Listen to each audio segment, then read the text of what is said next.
Story 1. My wife gave birth to a black baby that clearly isn't mine, and I'm divorcing her.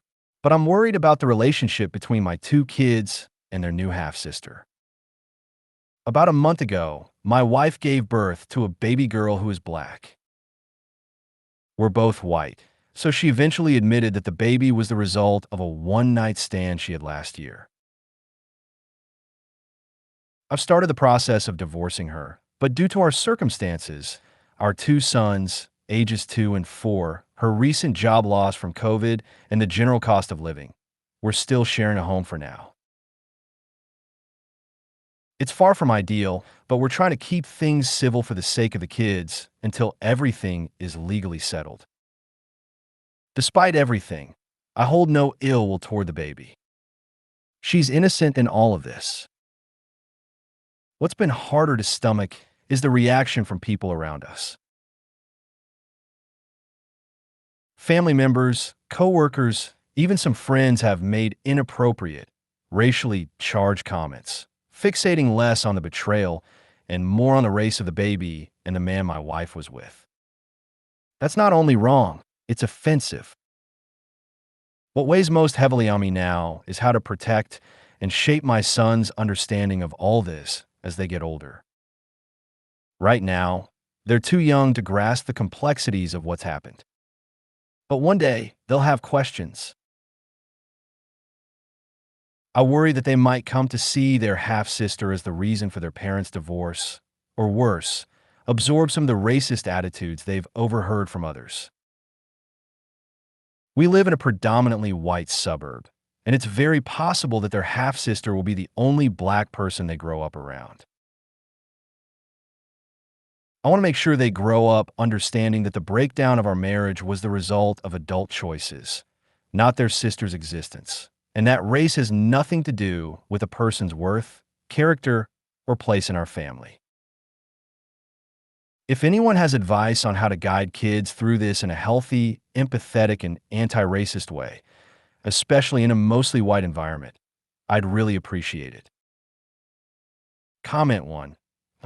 I'm no parent, but I think telling the boys to love their sister no matter what would do the situation some good. Or at least to keep that message consistent through their upbringing. Comment 2. I'll tell you what my dad did, and you can use the info as you will. He invited my little brother, who was not his child, along with me to stay during the weekend. My brother wasn't the product of infidelity or anything. He's just my half-brother. My stepdad's son. But I didn't know for a while because my dad brought him along to the museums and the water parks and the movies, etc. Pretty much any time I was at his place, my little brother was 2, and he never complained. He loved my brother. So that's an option. You can have the baby come with your sons occasionally, make sure they're treating her okay, and be an example for his to treat their sister. Comment 3. I've been disgusted by some of the comments I've heard from family members, friends, coworkers, and others, all who seem to be fixated on the racial angle of this. As if the most salient part of this isn't that my wife cheated, but that she cheated with a black man and that the baby is black. Look these people straight in the eye and ask them if they would have been okay with your wife cheating if she had slept with a blonde-haired, blue-eyed white man.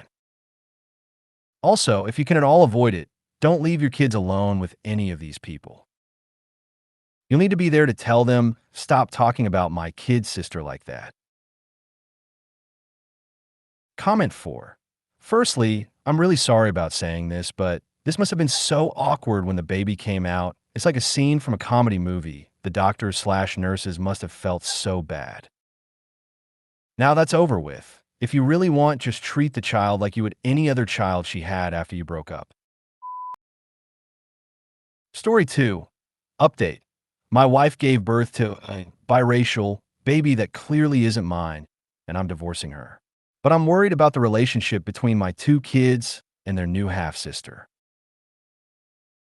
My last post got locked, but I really appreciate all the thoughtful messages I received, especially from those who've been through similar situations or know someone who has.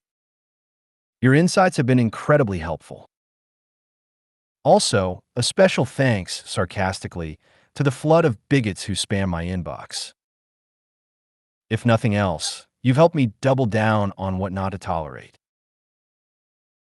The biggest takeaway from the advice I received is that if I want my sons to treat their half-sister like a full member of the family, I have to set that example. That means no exclusions, no subtle distancing. She's their sister, period. It also means being more vocal and shutting down the racist or ignorant nonsense I've been hearing. I've already spoken to a few people who crossed the line and made it clear. If I hear they've said anything inappropriate to my kids or about their sister, they're done. Not welcome around us anymore. My wife and I have talked about all of this, and we're mostly on the same page, at least when it comes to parenting. She's been begging me to forgive her and stop the divorce, but that's not happening.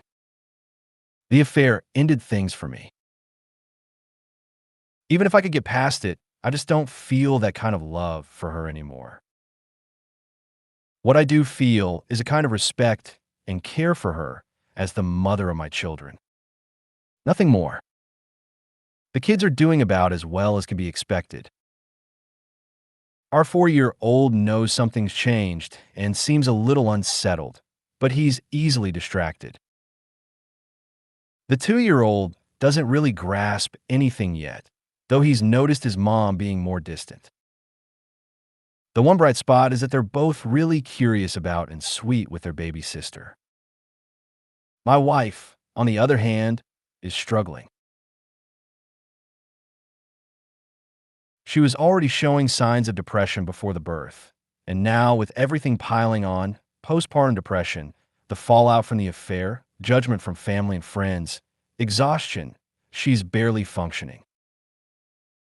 She started therapy, and I've been pushing family and friends to support her, even if they're angry. Because the worse off she is, the harder this all becomes for everyone, especially the kids. It's become clear that even after the divorce is finalized, we're going to have to live under the same roof for a while. She can't handle 3 kids on her own right now, and I won't take the boys away from her. Financially, we're also pretty stuck. She lost her job during COVID and hasn't found anything new yet. As for the baby girl, she's healthy and honestly pretty easygoing for a newborn. I've been helping care for her a lot, and I've bonded with her more than I expected. I've even started talking to my wife about the possibility of formally adopting her. The father is unknown. She only knows his first name and met him while visiting Philadelphia. With our shared parenting situation, it just seems like it would be best if I became her legal father too. That said, there's a new complication. Someone pointed out that we might be able to identify her biological father through an ancestry DNA test, if he or a close relative has submitted their DNA to the database. To be honest, I'm not thrilled about the idea. I've already started thinking of her as my daughter, and introducing someone else into that equation, someone who could legally or emotionally lay claim to her, would seriously complicate things. We live in Seattle. The biological father is presumably on the East Coast. How would that even work? But I realize that's a selfish way to look at it. The right thing to do is to give her the option, someday, to know where she came from. At the very least, she deserves access to her medical history. And from what I've read from adoptees and others raised by non-biological parents, the desire to know one's origins never really goes away. So we've ordered the DNA kit, and we'll go from there once the results come in a few months. Comment 1. The way you're dealing with this with a level head is commendable, and that child is very lucky to have you. Many people wouldn't respond how well you are, and you deserve a ton of credit for that. Your life was thrown upside down, and you're still putting the baby's best interest first. I hope everything works out well for you. You deserve that. Comment 2. I'm glad to see the pieces are falling into place for you and ending up as well as they can in these horrible situations. Stay strong and live your best life and be the best version of yourself you can be. Comment 3. Genuinely admirable how gracefully you're handling this extremely difficult situation. And not to mention how you're already looking out for the baby girl. Wish you the best. Comment 4. I'm not willing to deprive her of her sons by seeking sole custody. One option you have here is to go through with the divorce, having a normal 50-50 custody split, but you two have a personal arrangement that you will keep the kids primarily and allow her to see them and spend time with them as often as she likes until she is capable of taking care of them for her time. That's only if you don't want her to still live with you until she can, though. I can see how that would be a very hard situation for you to be in. I'm sorry this happened to you, OP. You're handling it incredibly well. Comment 5. And what about you? How are you taking care of yourself? What are you doing to nourish your soul? Story 3. My girlfriend told me she was with a friend, but that friend was with me picking out an engagement ring. How do I confront my girlfriend about her lie? Man, this whole situation is a roller coaster. I feel like I'm living in some kind of rom-com thriller. First time posting on a sub like this, and I'm on mobile, so apologies in advance for the formatting. I'm a 28-year-old guy, and I've been with my girlfriend, 26F, for 3 amazing years. I'm actually planning to propose soon. Here's the thing, though. I'm terrible at picking out jewelry. Like, I genuinely don't understand why heart-shaped necklaces are considered tacky. So anytime I want to buy something nice for her, I usually ask one of our mutual friends for help.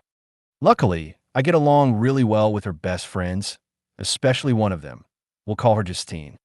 Justine knows my girlfriend better than anyone, honestly even better than me sometimes. So when my girlfriend went out of town to visit her sister and nephew, I thought it was the perfect opportunity to get Justine's help picking out an engagement ring.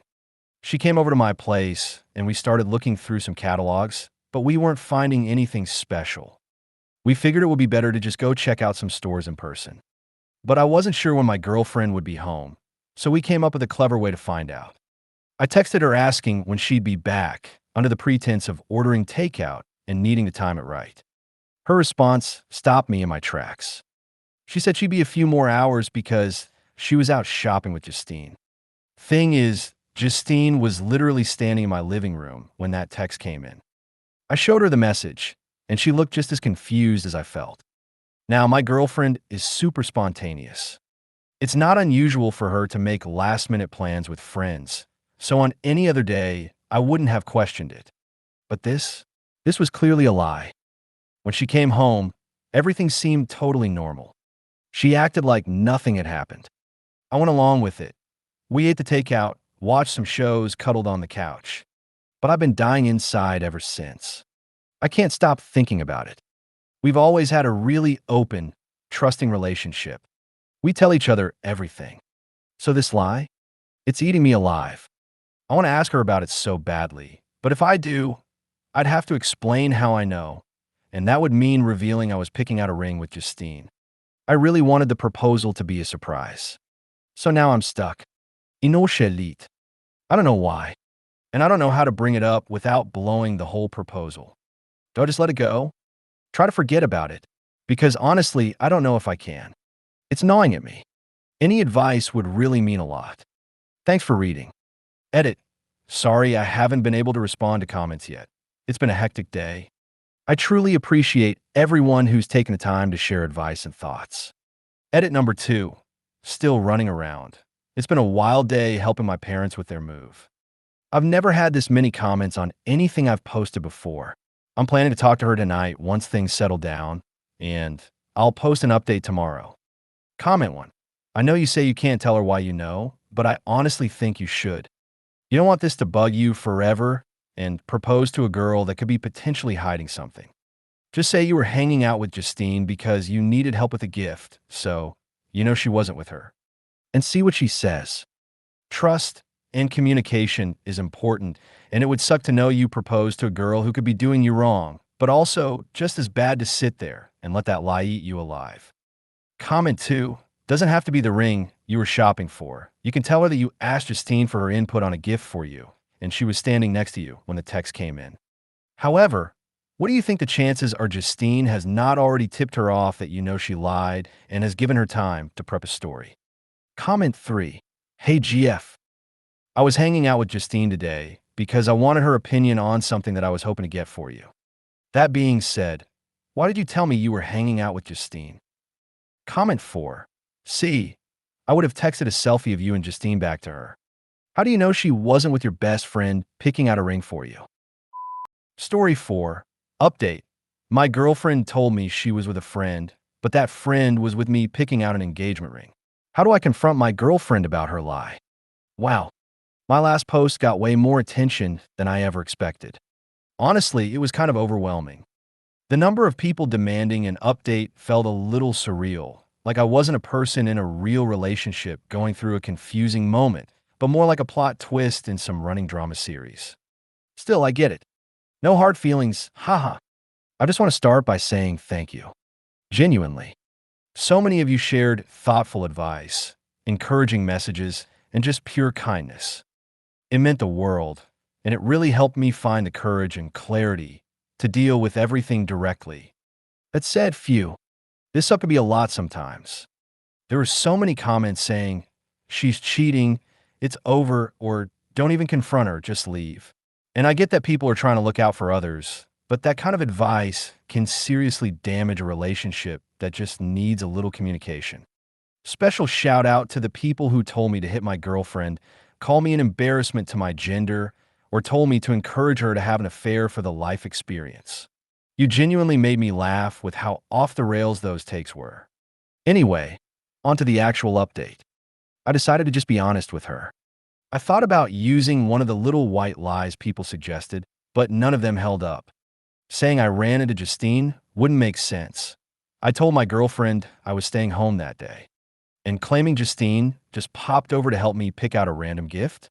Also weird. If it wasn't for something big, like an engagement ring, it would have just happened over text like usual. So I sat down with her and told the truth, that I had been planning to propose, and I'd invited Justine over to help pick out the perfect ring. But then she said she was out shopping with Justine, which clearly wasn't the case. So I asked what was really going on. At first, she just started grinning and teasing me about the proposal, the ring, and all of that. But once we got past the excitement, she came clean. No, she wasn't cheating. And no, she wasn't secretly picking out a ring for me either. I was honestly shocked at how many people thought that was the twist. So here's the deal. I'm a snake guy.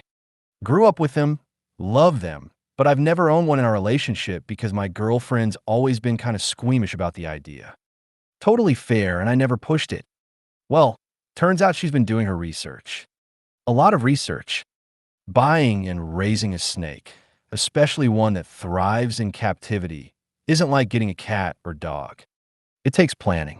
And guess what? That day she met up with Justine, she was actually checking out a breeder. She showed me a photo of her holding this adorable little Kenyan sand boa, and I just about melted. She was planning to surprise me with a snake. We're picking her up next week. Let me know if you want a pet tax. She's unbelievably cute. So yeah, I ruined the surprise a little, but honestly, life is good. I'm in love, I'm getting a snake, and I'm more excited than ever to propose. Sorry if this ending wasn't as wild or dramatic as some of you were hoping for. It's just a snake. But to me, it's the perfect happy twist. Comment 1. Rattled over nothing. Comment 2. I'm glad to see honesty and communication triumphed. Congrats on your future engagement, your new pet, and a happy resolution. Comment 3. I love how you both were trying to surprise each other, and both surprises were ruined in the sweetest way. Comment 4. Imagine what would have happened if you blew up at her. This just goes to show that it's better to talk things out with someone instead of jumping to conclusions. If you made it to the end of the video, thanks for watching. Don't forget to like, subscribe, and share, and we will see you in the next video.